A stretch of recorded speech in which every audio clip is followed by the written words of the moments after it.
I think if Republicans have shown us anything over the years, it is that they are willing to show no backbone.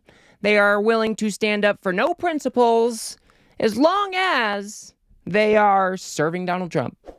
But if we really had to put a face on who I thought the most sad and pathetic individual in Congress might be, I think that person would probably have to be Lindsey Graham. It literally looks like somebody ate part of his soul. He just looks like a sad, sad man. And I think it's probably because he has thrown all of his principles out the window in service of Donald Trump. And if I were in Lindsey Graham's position, I would probably be feeling the same way. Because I have strong convictions about what I believe in. And if I were to just throw those aside to serve a Joe Biden type figure, I would feel pretty disgusted with myself. And so what we end up seeing is Lindsey Graham might be willing to come out every once in a while and say Donald Trump was wrong to do this or that. But in the end, he is always both siding an issue. He's always waffling just a little bit or giving tepid answers just in case Donald Trump turns on the TV and watches Lindsey Graham do his performance.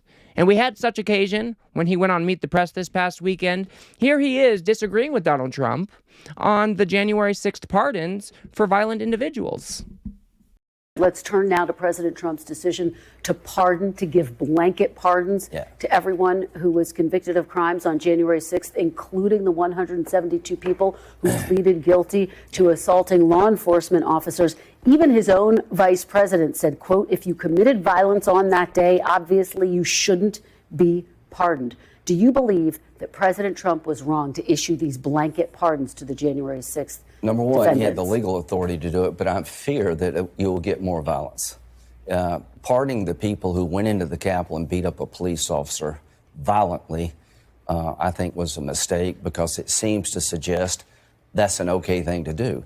Kamala Harris wanted to raise bail money for people burning down Minneapolis. You know, Biden pardoned half his family going out the door. I think most Americans, if this continues, to see this as an abuse of the pardon power, that we'll revisit the pardon power of the president if this continues.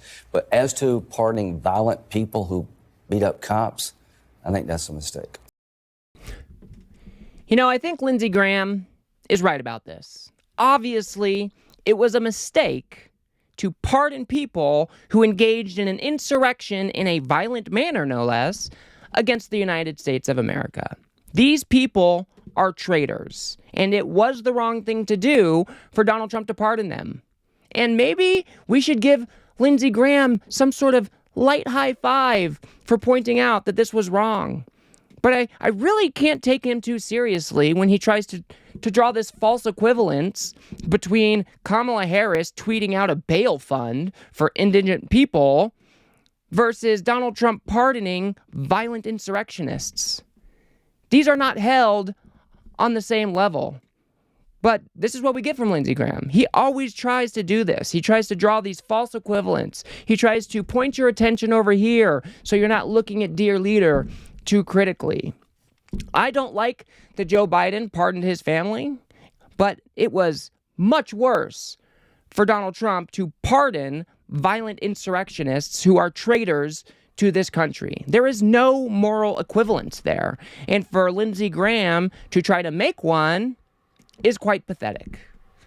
This is what we have come to expect from people in the Republican Party. So maybe, Lindsey Graham, I'll give you an attaboy for saying it was the wrong thing to do. But really, dude, just grow a spine and take a stand for what is right.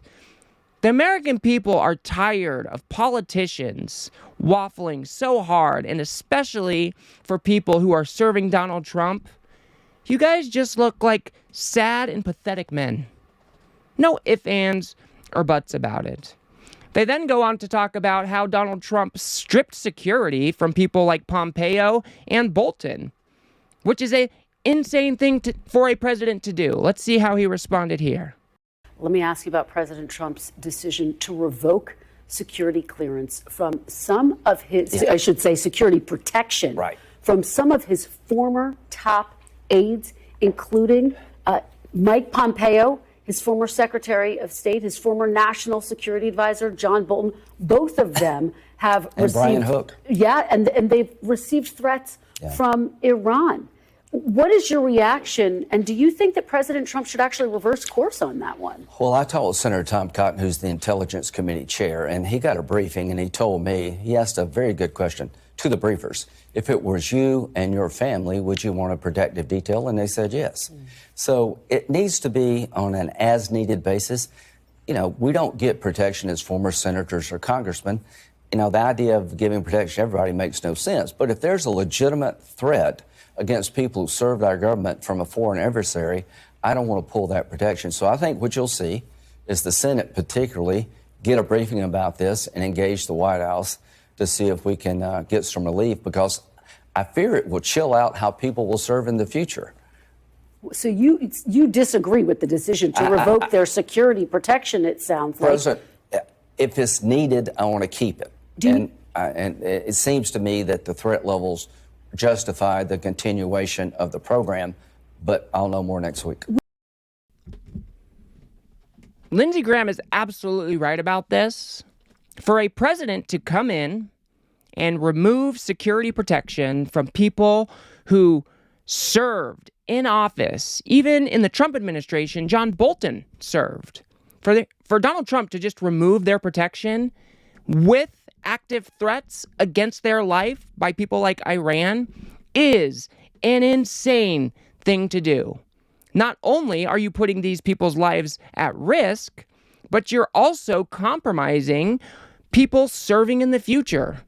Because if I go to serve in the government, I might not want to be as bold in my actions if I know that the next president is just going to come and strip my security detail. This is a terrible, terrible precedent to set. So Lindsey Graham is correct in calling this stuff out, but yet again, he is waffling on this stuff, and he tries to muddy the waters by saying, oh, well, we don't want to give protection to everybody. Well, we aren't giving protection to everybody. These things are decided on a case-by-case basis. If there's a security threat that requires a protection detail, then that detail should be provided for those ex-government employees. But Lindsey Graham just cannot take a more solid stand against this. He just has to muddy the waters while tepidly saying that this was probably the wrong thing to do. And then they move on to the question about whether or not this was actually political retribution from Donald Trump. Because as we all know, John Bolton ended up being a pretty fierce critic of Donald Trump. And this was another way, or at least one way, that Trump could get back at him. So let's see how Lindsey Graham goes about answering that question. We know that John Bolton has been a critic of the president. Do you see this as political retribution? You know, President Trump said something that's true. You can't get protection for all of your life. The question is, do you deserve protection because you served an administration, you stood up to a foreign adversary, and they want to kill you? I know this. They've been trying to assassinate President Trump. That's a fact.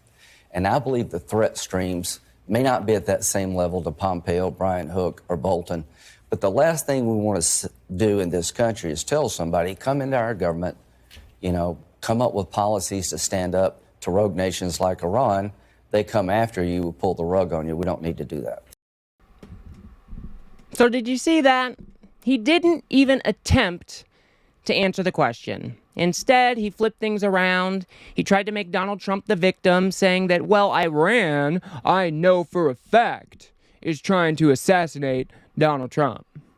And then tries to muddy the waters by saying, well, Donald Trump was right when he said that, well, you can't get protection for your whole life. Well, that's not even the proposition. These things are analyzed on a quarterly or an annual basis.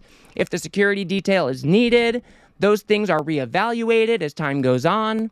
So Lindsey Graham, instead of answering the question about whether or not this was political retribution, goes ahead and muddies the waters yet again. Because if Donald Trump flips on Meet the Press later in the evening, he needs to be able to hold up his token and say, hey, I was standing up for you too, even though he may have tepidly called him out on this thing or that thing. I think these people are pathetic.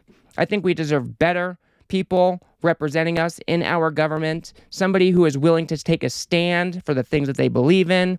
But instead, we have people like Lindsey Graham.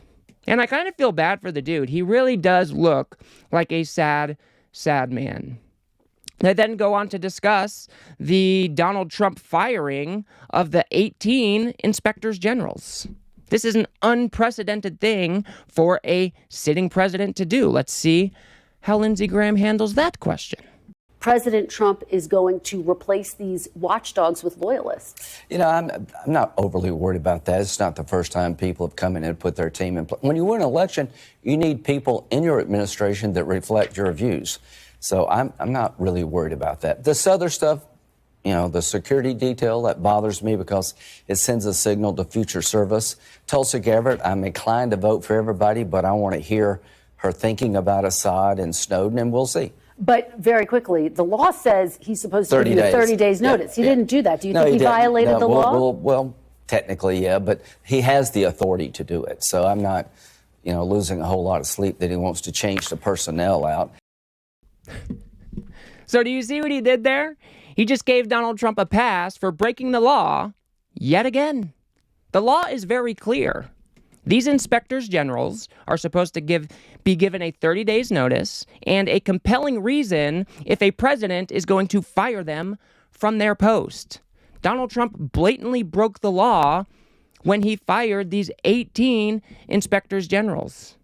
But instead of Lindsey Graham standing up for the principle of rule of law, instead he just says, well, I don't really care. Was it breaking the law? Yeah, but an administration should be able to put whoever he wants to work for him, right? But this is literally an unprecedented thing to do. If Joe Biden came into office and fired 18 inspectors generals, the people who are supposed to hold an administration accountable, heads would spin. So Lindsey Graham knows better. He knows that these are supposed to be independent bodies that are supposed to be looking out for the fraud, waste, and abuse and the corruption. But he's just giving Donald Trump a pass because this is what Lindsey Graham has devolved into. He gives these tepid responses for something that is so clearly wrong, like pardoning violent offenders or taking away security details and putting people's lives in danger. But he still has to give Donald Trump a pass where he can. Oh, he broke the law here. That's not a big deal. Or he'll just try to muddy the waters in these types of interviews because he has to show his loyalty to Donald Trump. And I just find that sad and pathetic. These people should not be in our government. Our government is not supposed to operate in this manner. The people who elected Lindsey Graham didn't send him to Washington to serve Donald Trump. Lindsey Graham is supposed to be there to serve the people. And if he happens to align with Trump on particular policy issues, then fine. But what we see here from so many Republicans is something quite different. They just line up right behind Donald Trump. They are very rarely willing to criticize anything that he does. And they have just thrown all of their principles out the window and are not willing to take a stand for anything that really matters. So, I don't know. I just thought this was interesting. I don't think that these people necessarily deserve a round of applause. I think there is no reasonable person that could say that pardoning the January 6th rioters who were violent was the right thing to do. I just do not think that is a reasonable stance to take. So, it's just such a hard thing to do, right? Because you want to give people credit where credit is due. That is something I am a firm believer in. But it really makes it hard to do when you have people like Lindsey Graham who are trying to muddy the waters along the way, trying to draw false equivalents wherever they can, and that just erodes trust in the entire system. And that is doing immense damage to my country and your country right now. So I don't know exactly how to handle this. What do you guys think? Should we give Lindsey Graham that attaboy that he is so desperately craving? Or should we just be more critical of these people who are clearly not living up to their principles. Let me know in the comments. I'll leave it there for now. If you guys got anything out of this video, please do remember to smash that like button and subscribe. Maybe share with a friend or two. I'd very much appreciate that. We have to build something here on the left that can adequately push back against the piles of crap that is the right-wing media ecosystem. So if you do appreciate the work that I do here, please do remember to subscribe. If you want to see the types of impacts firing 18 inspectors generals could have and how blatantly corrupt it is, go ahead and watch that video on the screen now. Otherwise, I'll see you guys on the next one.